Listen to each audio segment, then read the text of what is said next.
Olá, caro aluno, seja mais uma vez bem-vindo à nossa aula de Química Orgânica. Aqui quem vos fala é o professor Cláudio Gabriel e dando continuidade às nossas aulas sobre substâncias carboniladas, vamos falar hoje um pouquinho da química das reações que ocorrem aí com os enolatos, né? Vimos na aula anterior um pouquinho sobre a formação do enolato cinético, enolato termodinâmico, dos enóis, equilíbrio cetenólico, né, a questão da tautomeria.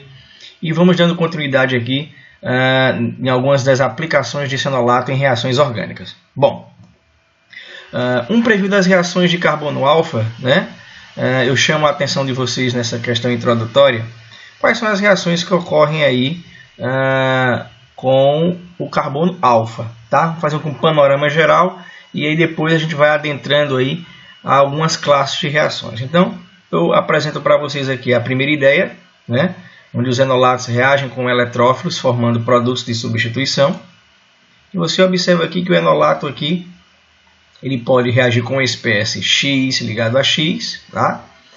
Onde há a incorporação aqui do átomo de X no carbono alfa. Olha só que legal. E ocorre também a expulsão, né? A saída do ânion X-.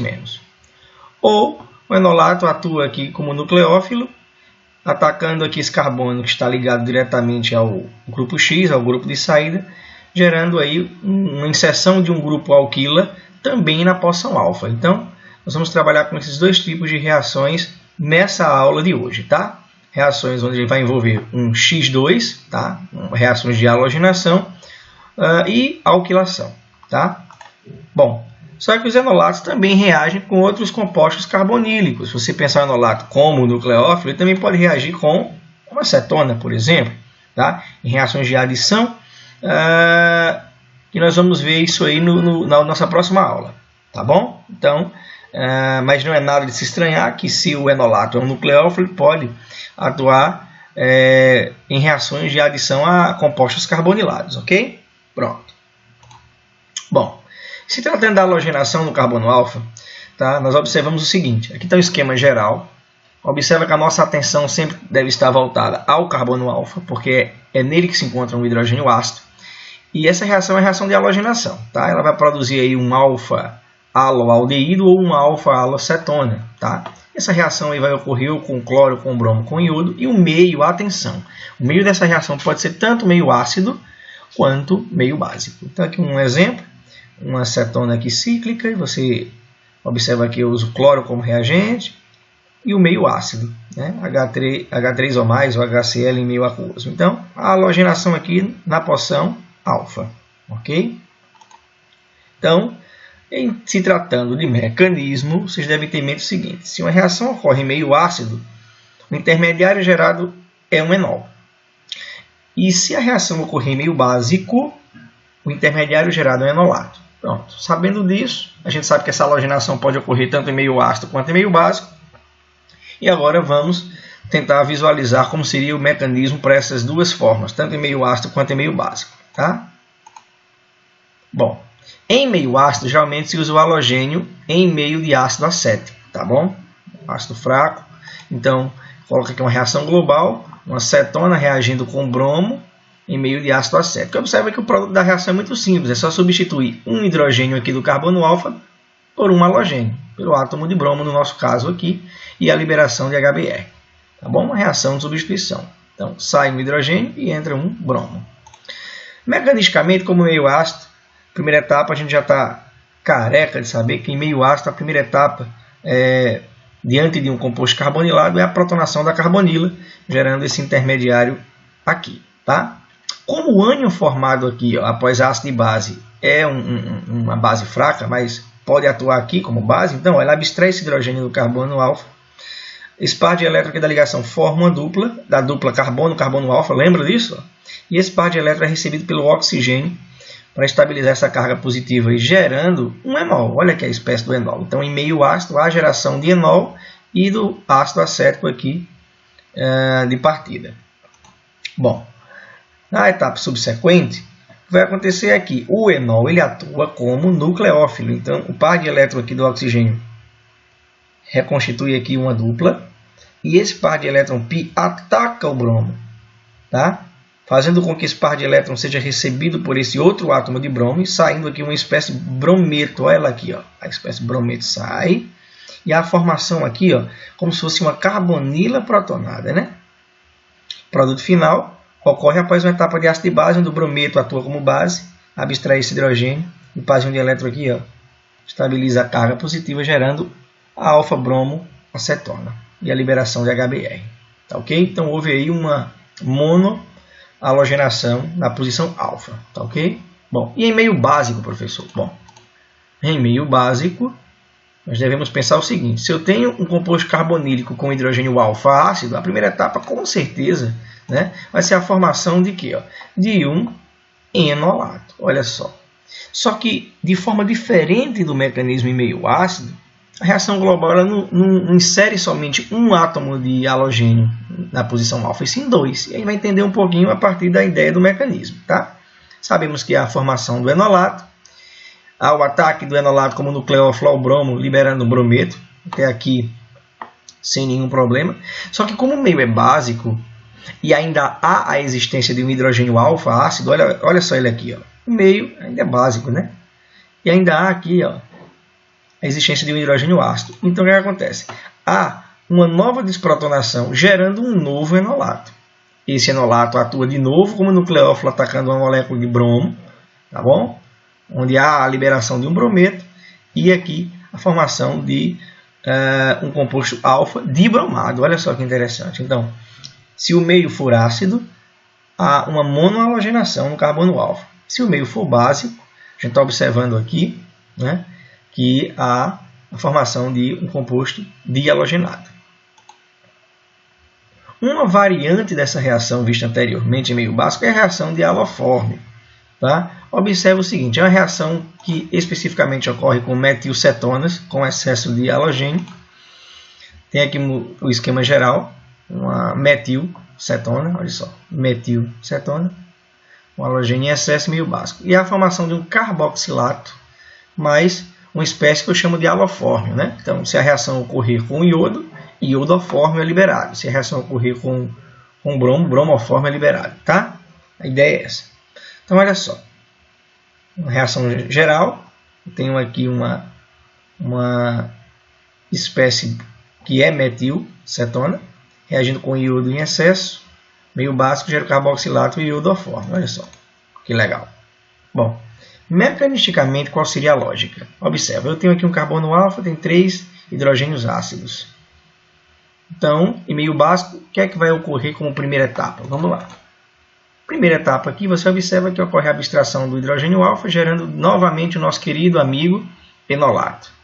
Ele atua como nucleófilo, atacando iodo e expulsando iodeto. Isso aqui a gente até já viu, né? Só que como o meio é básico e eu ainda tenho aqui 2 hidrogênios alfa, então esse processo se repete mais 2 vezes, gerando essa espécie aqui. O legal dessa espécie é que ela possui aqui um grupo CI3, tá? E ele é um bom grupo abandonador. Então, o hidróxido, que aqui atua como base, agora numa etapa 3 vai atuar como nucleófilo, vai atacar o carbono da carbonila. Tá? E etapa 4 posterior, o que é que ocorre? Uma etapa de substituição. Ocorre a reconstituição aqui, ó, da carbonila e a liberação do grupo CI3-, um bom grupo abandonador. A última etapa, como o meio aqui tem o ácido, ocorre com a reação do tipo ácido-base, gerando o iodofórmio e o carboxilato. Olha só, então a lógica maior é o seguinte: dependendo da quantidade de hidrogênios alfa, esse processo aí ele pode gerar um dihalogênio, né, na posição alfa, mas no caso do halofórmio, a grande sacada é porque você tem uma metilcetona. Você tem 3 hidrogênios alfa. Então, por isso que há a ocorrência da formação de um carboxilato, porque há a formação dessa espécie aqui com um bom grupo abandonador. Tá ok? Vamos praticar um pouquinho. Desenhar os produtos para cada reação abaixo. Bom, tá simples, não tá? Vou chamar aqui minha canetinha. Observa. Aqui eu tenho reagente, cloro e meio ácido. Cloro e meio ácido vai ser a monocloração. Então o produto nada mais é do que, ó, vou desenhar aqui, fazer esse esforço para desenhar para vocês aqui, mas ó, meio ácido não tem o que fazer. Meio ácido, monocloração. Tá aqui, ó. Cloro Aqui, ó, eu tenho a molécula do aldeído, olha só, CHO.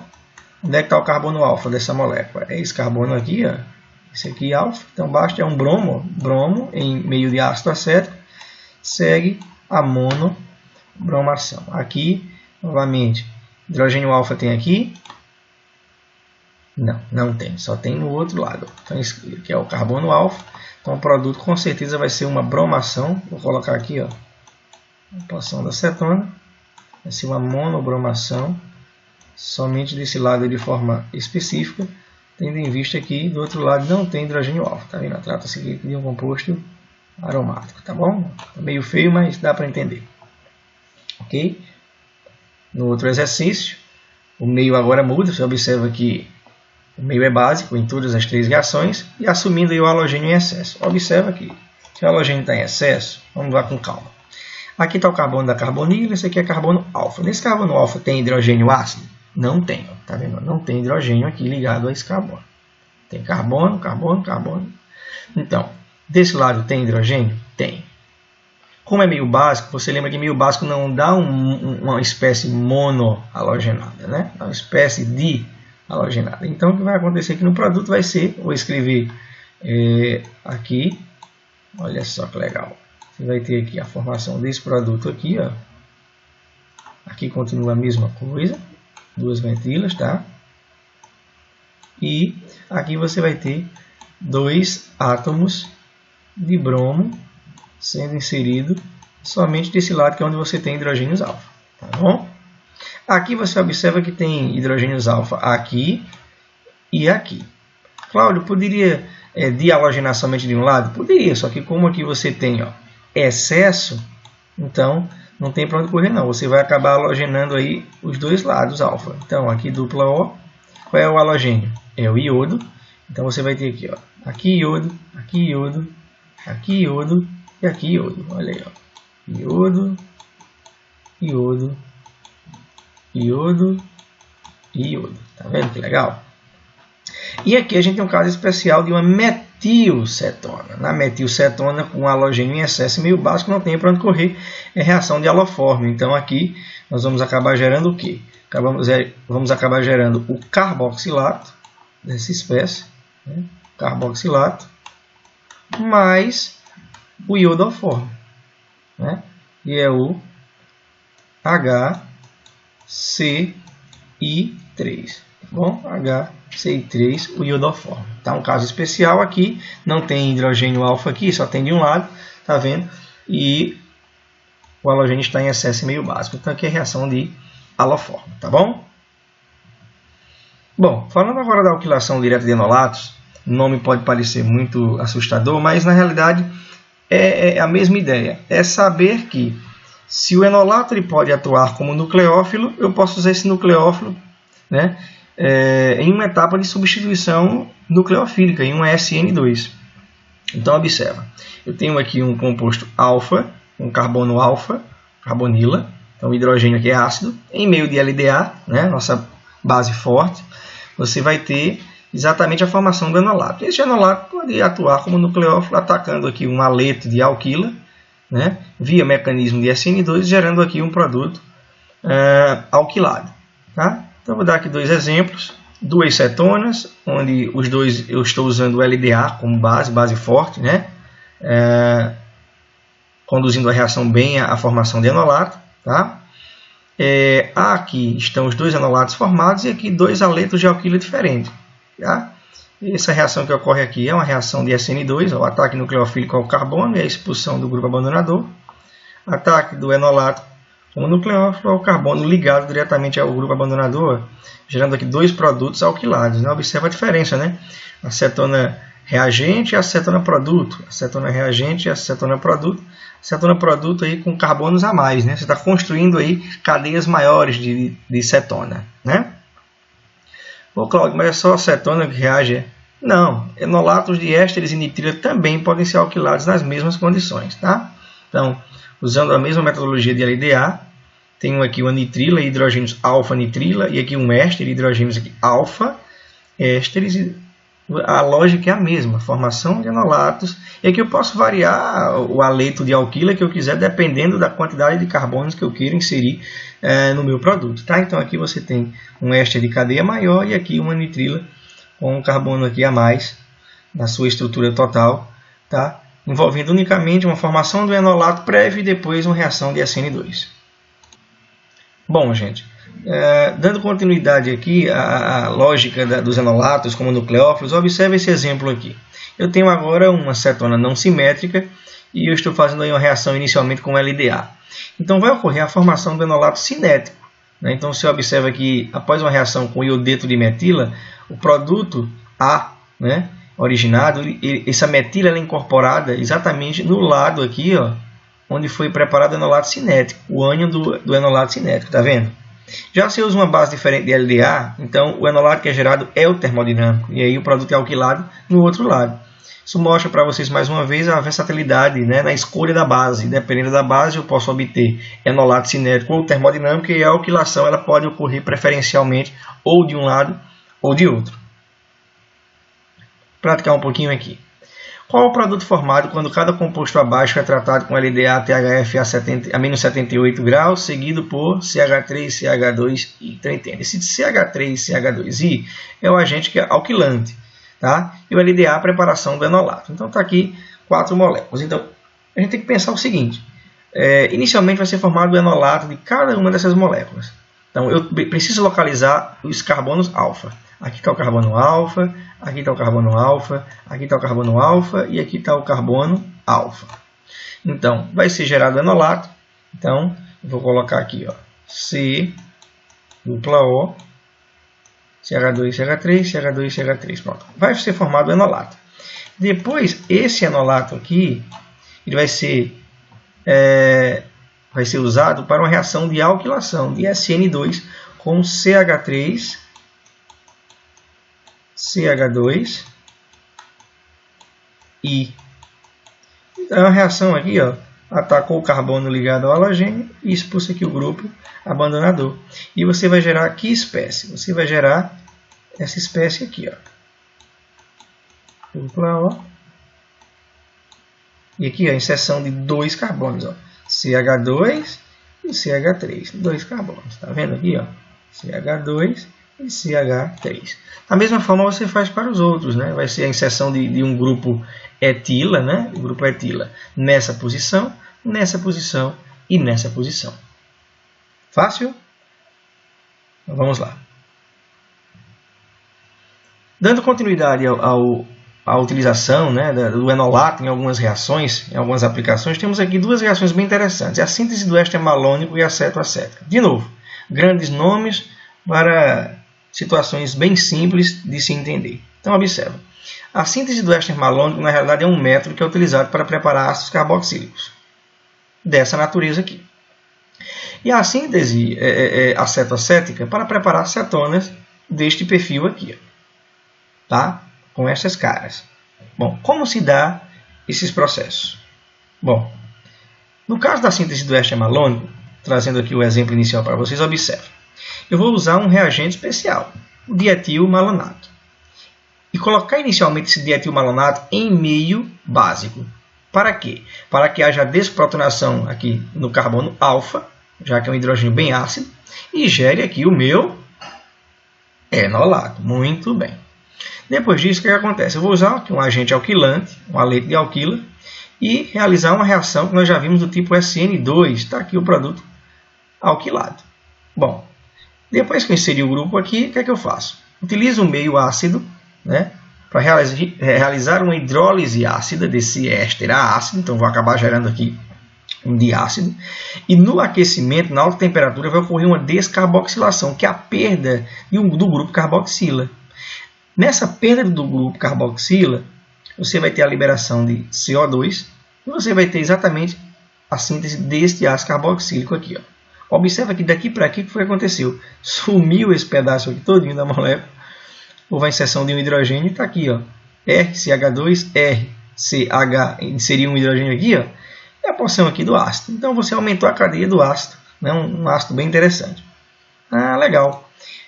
como é que ocorre isso aqui? Essa descarboxilação ocorre o seguinte, quando eu tenho meio ácido, né, aquoso e ácido, então ocorre a hidrólise desse diéster a diácido, e um processo térmico ocorre fazendo aqui com que ocorra esse processo de liberação de CO2 e geração do ácido carboxílico. Tá? Mas não precisa se preocupar muito com relação a isso não. A ideia é, após a alquilação, eu promovo uma hidrólise e descarboxilação, gerando o ácido carboxílico e a liberação de CO2. Tá bom? Bom, ainda dentro dessa síntese do éster malônico, vamos pensar o seguinte agora. Eu uso um meio básico, aqui o dietilmalonato, e depois eu uso o CH3CH2Br para alquilar nessa posição aqui. Então está aqui o meu produto, com CH2 e CH3. Ó.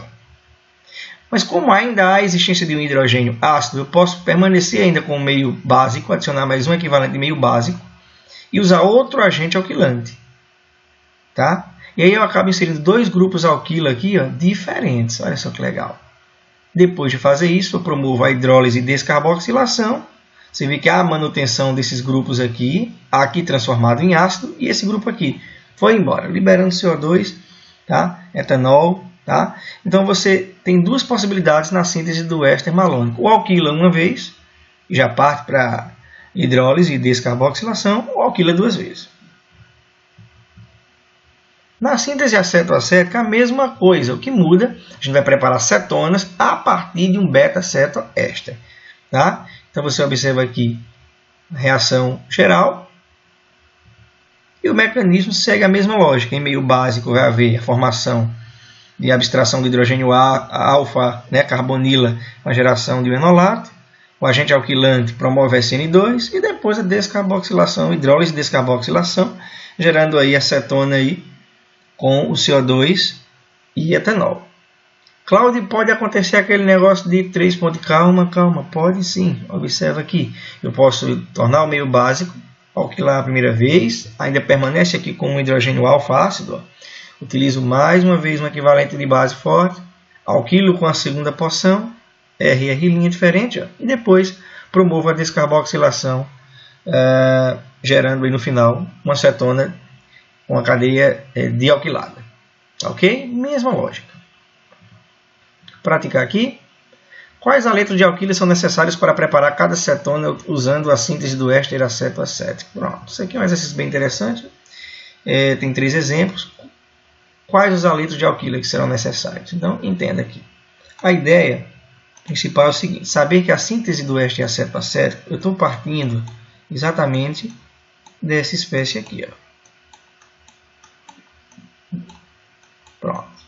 E sabendo que eu vou partir dessa espécie, entender que no processo de síntese disso aqui a partir disso aqui, essa porção todinha aqui, ó, ela vai embora quando for realizada a hidrólise e descarboxilação. Então, o único núcleo que fica presente aqui do reagente no produto é esse CH3COO carbono aqui. Ó. É esse grupo aqui que permanece. Olha ele aqui, ó. Olha ele aqui, ó. Olha só, ele todinho aqui, ó. Então, ele é a única porção que estará presente no produto. Então, observa, se essa porção veio oriunda do reagente, esses dois carbonos veio de onde? Veio dos aletos de alquila. Então, justamente o aleto de alquila utilizado aqui foi exatamente o CH3, CH2, iodo, pode ser bromo, pode ser cloro, pronto, foi esse agente alquilante. Tá? Olha, observa a diferença aqui. Ó. Se aqui a porção que é comum ao reagente inicial é essa, eu aqui estou observando o seguinte, tem 2 carbonos de um lado e aqui 1, 2, 3, 4 do outro. Então aqui é um processo que não ocorreu somente uma alquilação, mas sim uma dialquilação. Tá? Então, o primeiro continua sendo o CH3 e CH2i para gerar essa espécie aqui. Ó. Isso aqui veio de CH3, CH3, CH2, e essa daqui, ó, veio de um aleto de quantos carbonos? 1, 2, 3, 4. Então, ó, 1, 2, 3, 4, 1, 2, 3, 4, ligado a iodo, por exemplo. E aí, com certeza, foi realizada a formação do enolato e a alquilação primeira com uma delas e depois com a outra, como a gente viu em exemplo anterior. Tá? Item B segue o mesmo modelo, tá? E aí vocês façam aí dentro das anotações dos estudos de vocês. Bom, gostaria de agradecer a presença de vocês na aula e que nesta aula nós demos um passo a mais na química dos enolatos, usando ele como nucleófilo em reações de halogenação e em reações de alquilação. Tá ok? Um abraço a todos, fiquem com Deus e até a nossa próxima aula.